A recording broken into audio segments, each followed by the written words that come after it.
and welcome back, everyone. Welcome back. Ooh, I apologize for cutting that intro short, but we are jumping into our second series of the broadcast. We just wrapped up with Solar versus Bunny. Bunny is waiting in the winner's match. Solar stuck in the elimination match. They still have more series ahead of them. Of course, Solar still has another chance, but now we are jumping into that next series, a best of 3 between our next set of players. Let's go. Let's go. Spawning in the top side of Sandworm, we have the French Terran player. We have the Red Terran representing Team Liquid. It is Clem.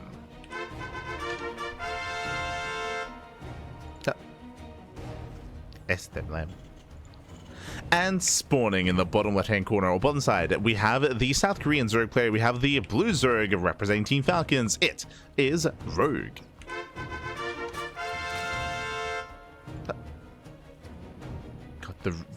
I love how he's playing blue. His room is also, it's very blue. It's a very blue room. It's fitting, baby, it's fitting. But here we go. We're jumping in our fresh best of 3. And if you're in the chat, you know what time it is. It is a Gamba time. Predictions are now open. Place your bets on who you think will claim the series. Best of luck in the chat as we jump into our TvZ. Oh boy, again, we had a pretty short, pretty concise, pretty fast initial series. We'll see if we have another one here as well, if we slow things down.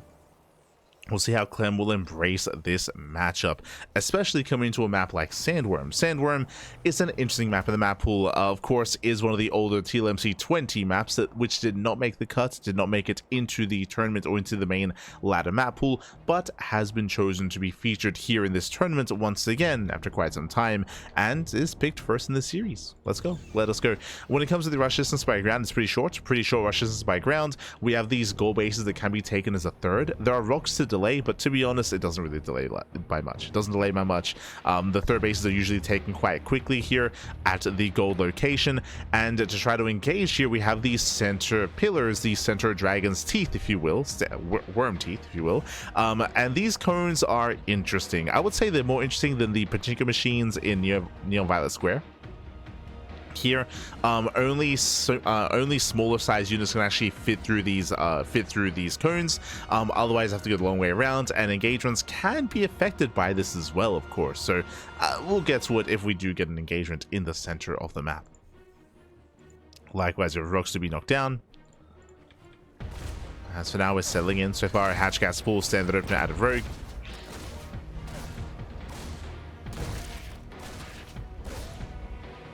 As Clem has been hyper aggressive in this matchup in recent months. I mean, I say for the majority of this year has been hyper aggressive, and we've seen, of course, the Atrax meta come and go.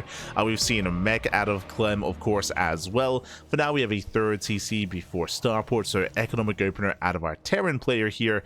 We'll see how Rogue can handle Clem, especially on a map like Sandworm. Now, infamously, of course, Rogue is very fond, and he still does whip out a certain style of play every now and then, where he slows the game down, goes into Mass Overseer, and goes into this heavy lurker style. That is true, but I would say that build is very rare, and it's also more map dependent. On some of these larger maps where you can get away with something like slowing the game down and taking up into Mass Overseer, into Mass Lurker as well, I would say maps like Tokamak would favor that. Here on Sandworm, I would say not. I would say it would be ill-advised to try to go for that. We'll see if Rogue can slow the game down. Otherwise, we'll see if he can be more aggressive. He is typically a Roach boy, so we'll keep an eye out for the Roach Horn or a Bailey Nest. Soon we'll have our take of choice.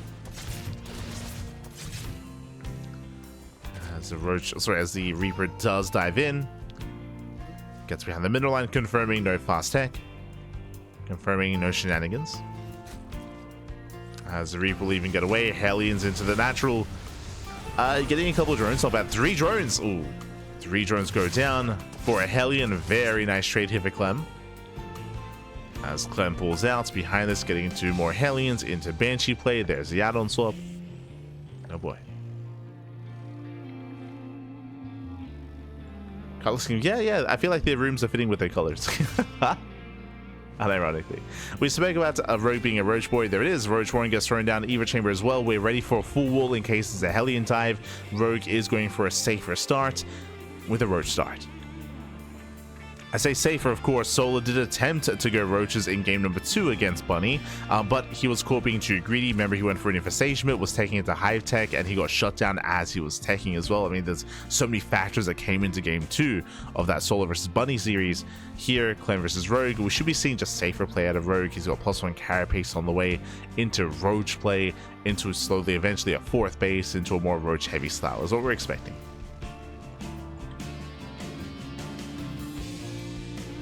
As Rogue doesn't even have a second Evo chamber. Clem behind this, going into Bio, not into Mech. Not this time. Throws down extra Raxes, double eBay as well.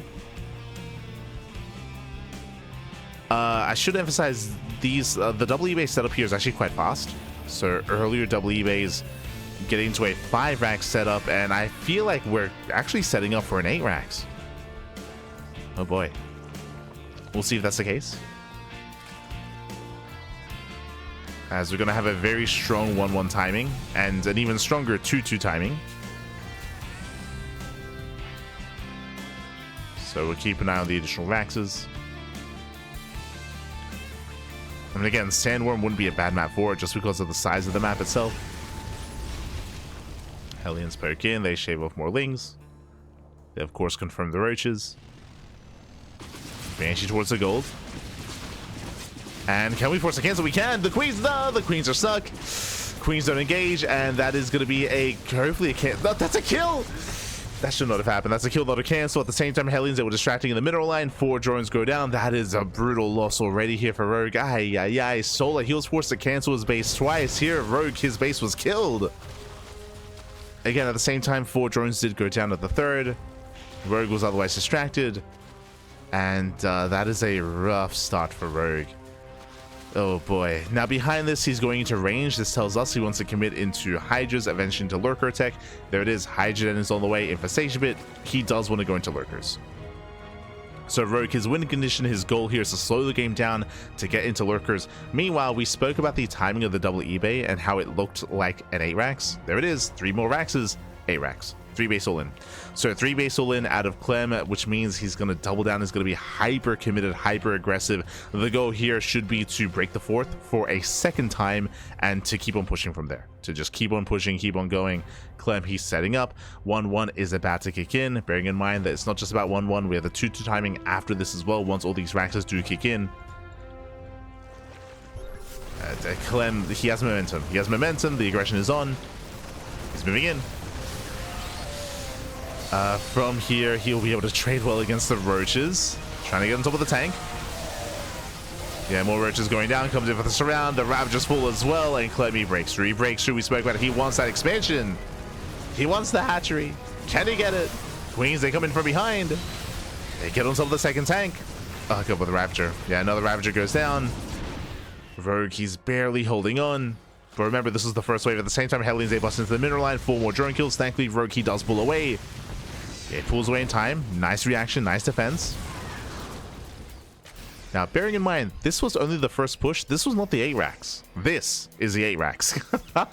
Like, this is the timing vibe. We're making 11 Marines at a time. Let's go.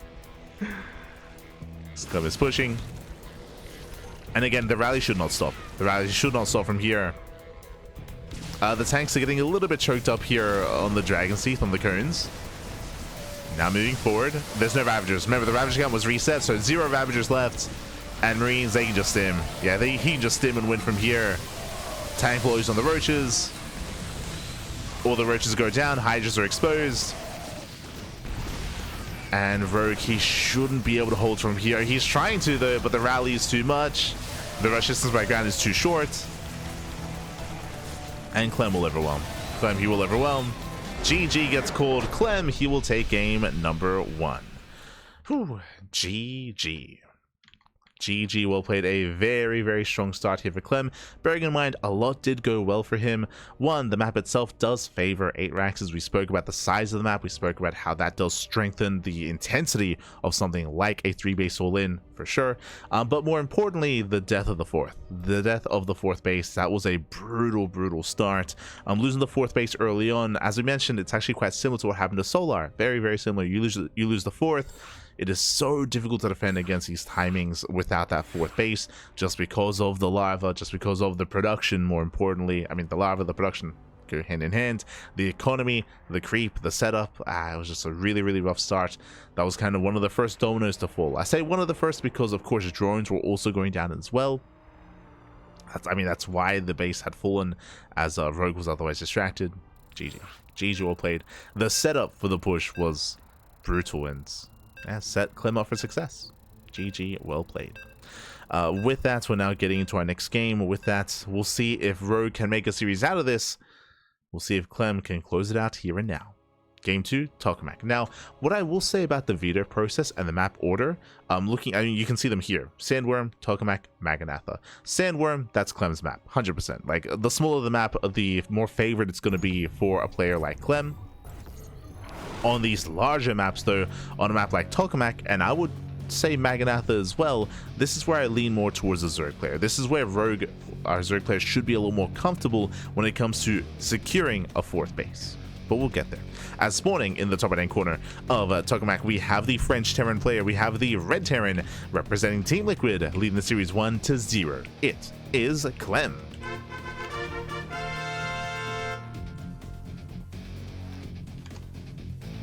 And spawning in the bottom left-hand corner, we have the South Korean Zerg player. We have the Blue Zerg representing Team Falcons. It is Rogue.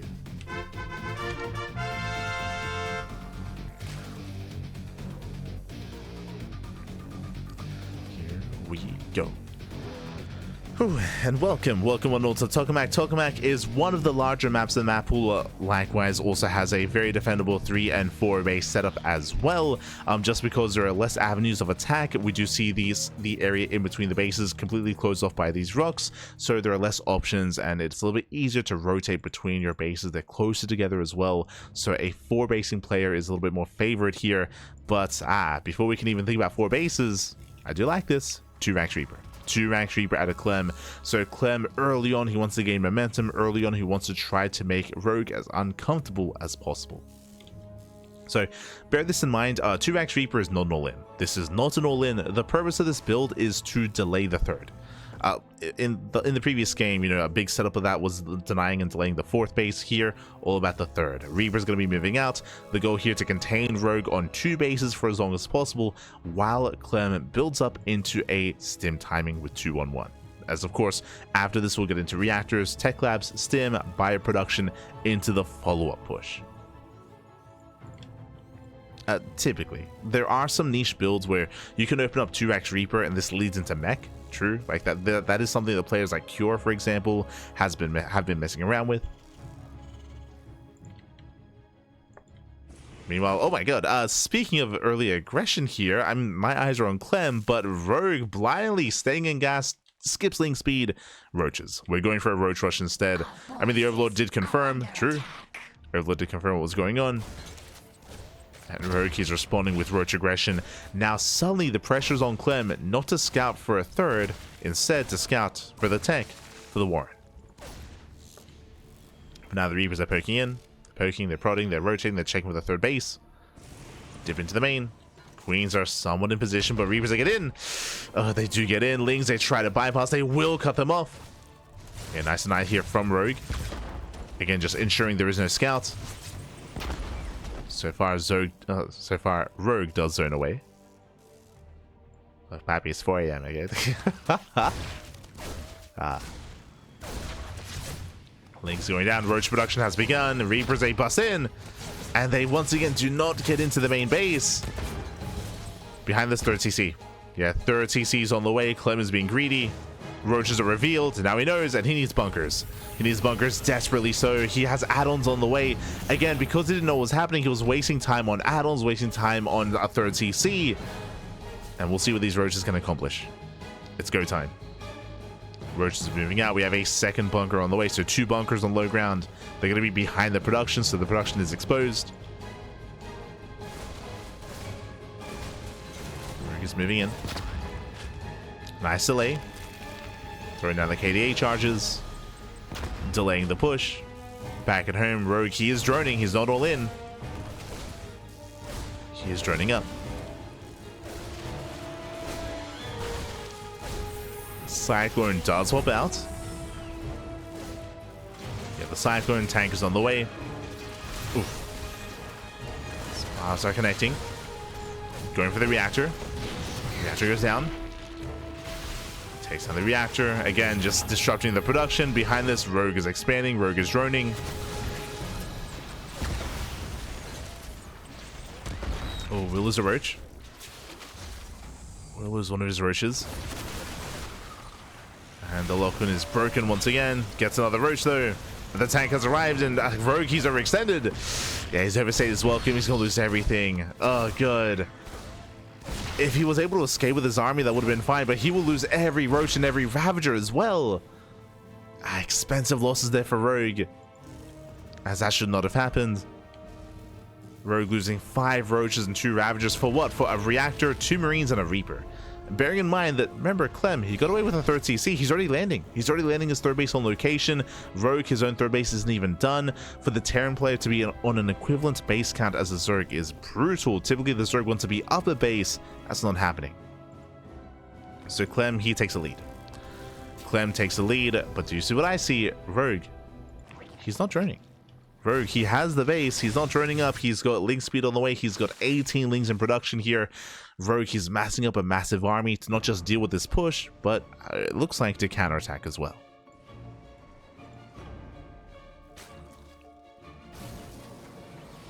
Here we go.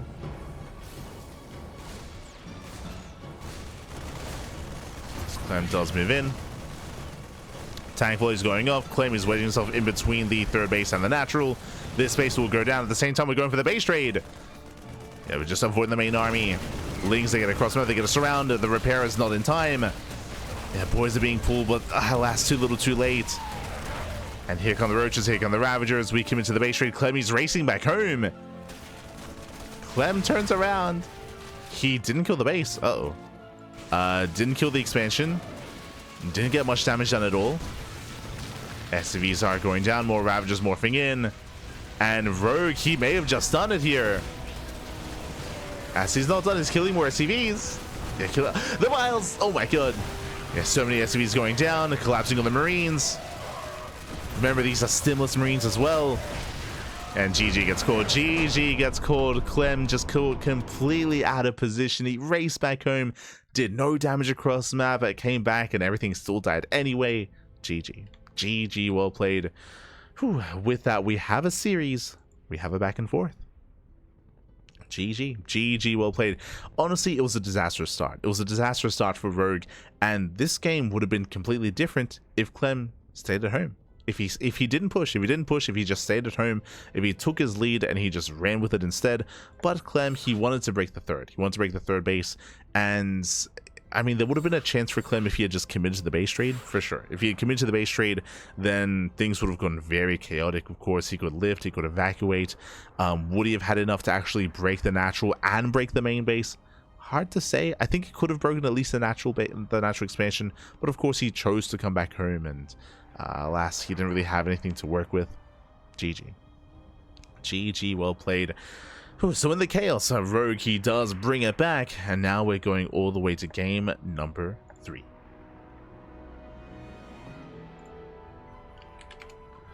We're going to game 3 here. We're going to the ace match. We're going to be loading into Maganatha. Maganatha is another one of these larger maps. We'll see where our players take us. Let's go. It's a big mug. Ah, it's huge. I feel like it still has a ways to go to emulate Maru, of course. Still has a ways to go. For those that are curious, that's what this emote is referencing. Our hydrate emote in the chat. For those that don't know, Maru, he's renowned for having a water bottle that's like basically his size. A Maru sized water bottle.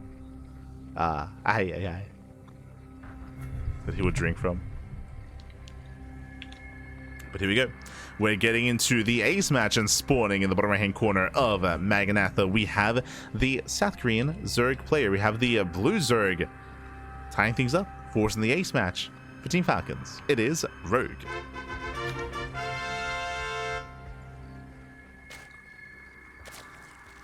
Stay awake, baby. Stay awake.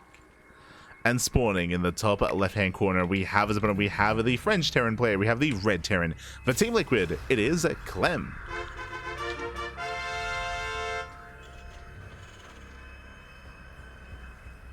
Here we go. As we are setting up this time, standard opener. This time we're not playing, we're not having any kind of shenanigans here with 2 ranks or 3 ranks Reaper. This time standard opener out of Clem. Likewise, standard opener out of Rogue. Whew.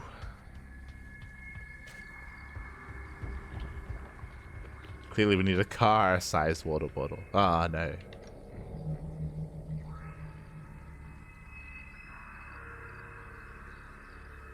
Prime DJ 92 hours, clearly. I mean, kind of. There are some of the Koreans that do stay up for Monday night weeklies, true. So I guess for those players, like, this is, I guess, a perfectly normal time to game for them. But for the others, nah, they're responsible, baby. They're responsible.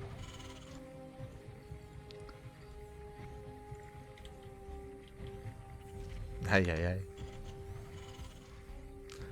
Glad to catch your cast live for once. Oh, welcome, Pony. ¿Qué tal? ¿Cómo estás? Bienvenidos. Glad you caught us. I mean, we're live every day, but at the same time, we're typically not live at around this hour. True, like at around this hour is usually when I'm sleeping. But for Maestros of the game, we are going to be live at this hour throughout the next couple of days and next week as well. I think this is more like prime time EU time. I think we're usually live in the mornings in Europe. In the mornings.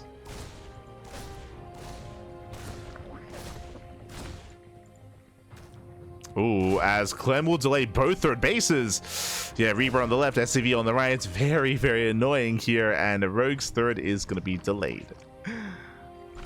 So nice start, even forcing the gas guys. Just does he get a drone? He does even kill a drone as well. Very nice start for Clem. Delays the third, kills a drone, forces out a gas geyser. And behind this, third CC before starport, economic opener out of Clem.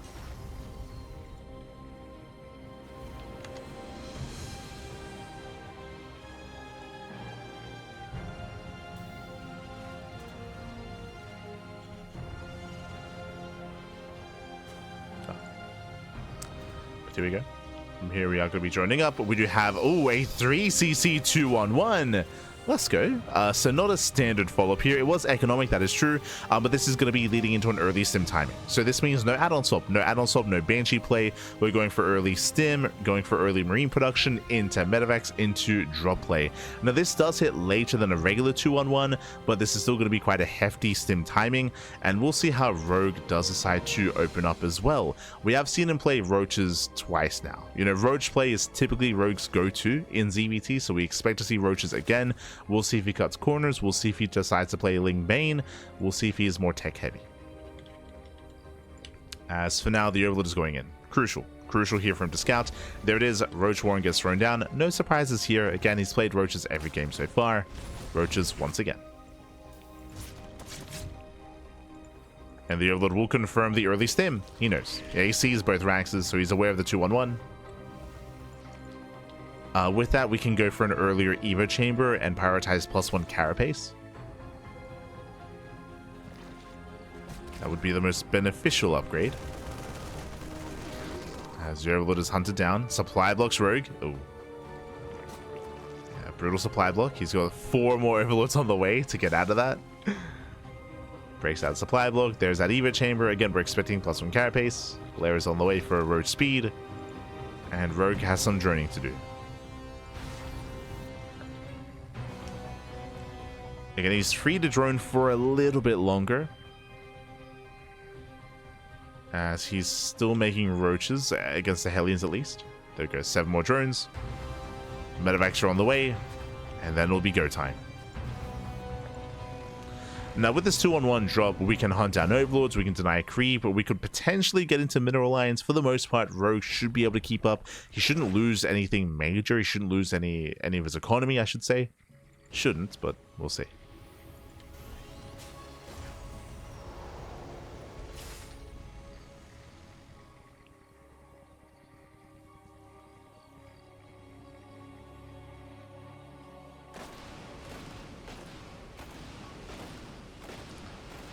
So I have a double drop coming in. From here, Sims on forward, gets an Overlord. Not bad. Takes down one of the Overlords, pulls away.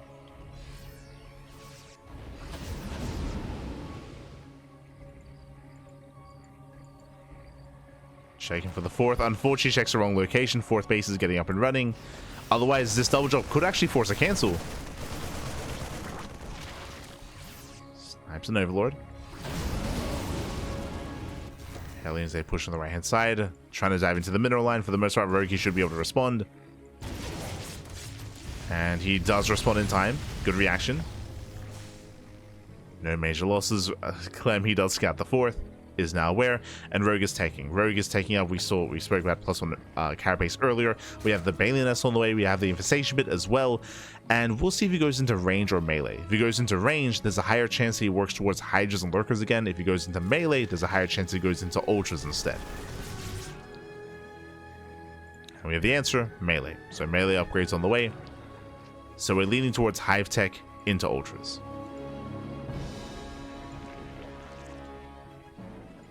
Which can be quite effective. The problem here, though, of course, is that Clem hits first. Clem has only been active with the double drop. Now here comes the main army at 7 minutes. This is the 1-1 timing, as 1-1 is almost complete. Fourth TC is on the way. Clem, he's not ARAXing, he's only on 5. So just a standard timing here at a Clem. He will trade well, though. Trades very nicely. Picks up Roaches. We have Bailing Speed on the way. Getting to Link Bane Roach Ravager.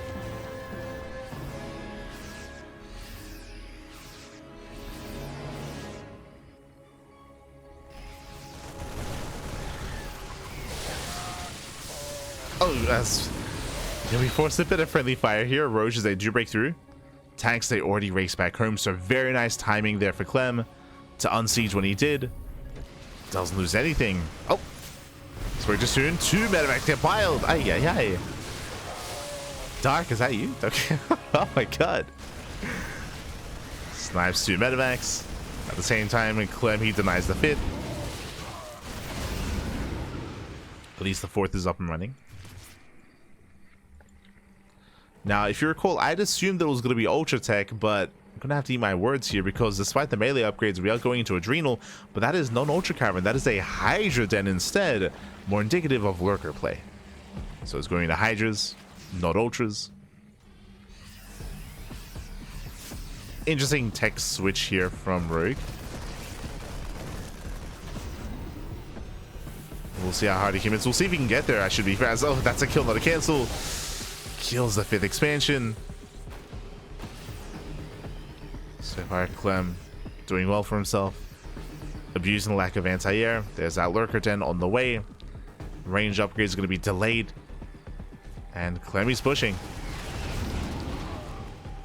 He's maxed out. Both armies are. But remember, Rogue has an inflated army supply with Roach Ravager. Now, a big deciding factor is going to be the Vipers. Vipers with their Blinding Clouds. How well do they land? So far, going for the tanks. Yeah, first pair of tanks get covered. Just the tanks, though. The rings, they rush past. Wooden mines are setting up. So they do get one of the mines. One mine goes down. Forcing friendly fire, not bad. Oh. Some wooden mines are still connecting. Once again, friendly fire, and Rogue holds. Yeah, Rogue, he does hold on. Whew. He's holding, he's defending. Lurker upgrades are on the way. Here come the first wave of Lurkers. 5 Lurkers morphing in. And if Rogue can buy enough time for these Lurkers to finish, he can slow the game down. He can slow the game down. He can force back Clem and force that Ghost. But they're not ready. They're not ready. No. Oh my god. Lurkers, they barely finish. They morph in. Lurkers, they burrow in time. There's that Ghost Academy. Clem is being forced into Ghosts. And Rogue defends. Rogue, he holds, he defends.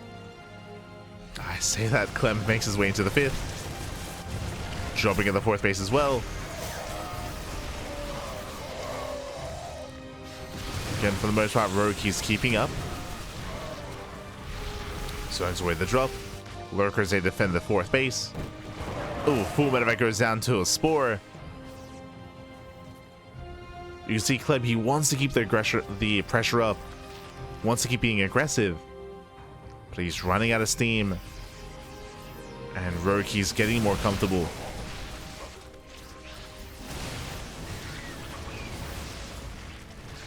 Now, if you recall, we spoke about this at the start of the series, going into this lurker-heavy style. The hardest part about it is getting there, right? The hardest part about going into lurkers is surviving into lurker tech. And Rogue, he's almost there. He's almost there. We'll take some Maestros to the face. Clem, he's over-stimmed. So far, Rogue, he has 6 lurkers. That's not critical mass, not yet.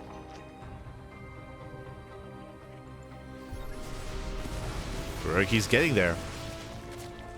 He's getting to the mass lunker.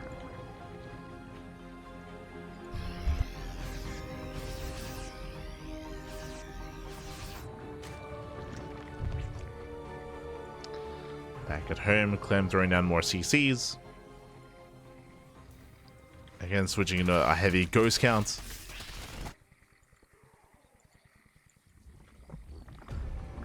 Ideally, against Mass Lurker, you want a heavy ghost count. You want to get into Liberators as well, depending on the lurker count. How invested, how committed the Zerg player is. So far, still only 6 lurkers. Madness Storms are on the way. Building up Overseers.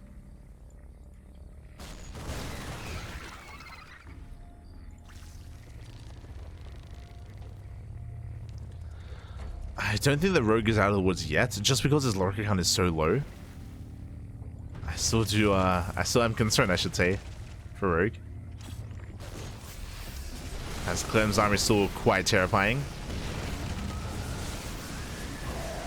Snipes going up. Gets 1, gets 2, gets 3, cuts the lurker count in half. Ooh, Marines, they do rush in. Yeah, some rough trades there from Clem. Bleeds out a lot of Lings. EMP on the Vipers. Clem has to get the hell out of there. At the same time, snipes the 5th. Hey, not bad. Takes down the 5th base. And the lurkers are exposed. He gets 1, he gets 2. There's 1 left. Oh, 1 lurker remaining. And he wants it. He gets it as well. Nice pickups. As we mentioned, the lurker count is still very low for Rogue. Very low. Without them, he cannot defend. Lurkers are being denied. 5 lurkers just now finishing.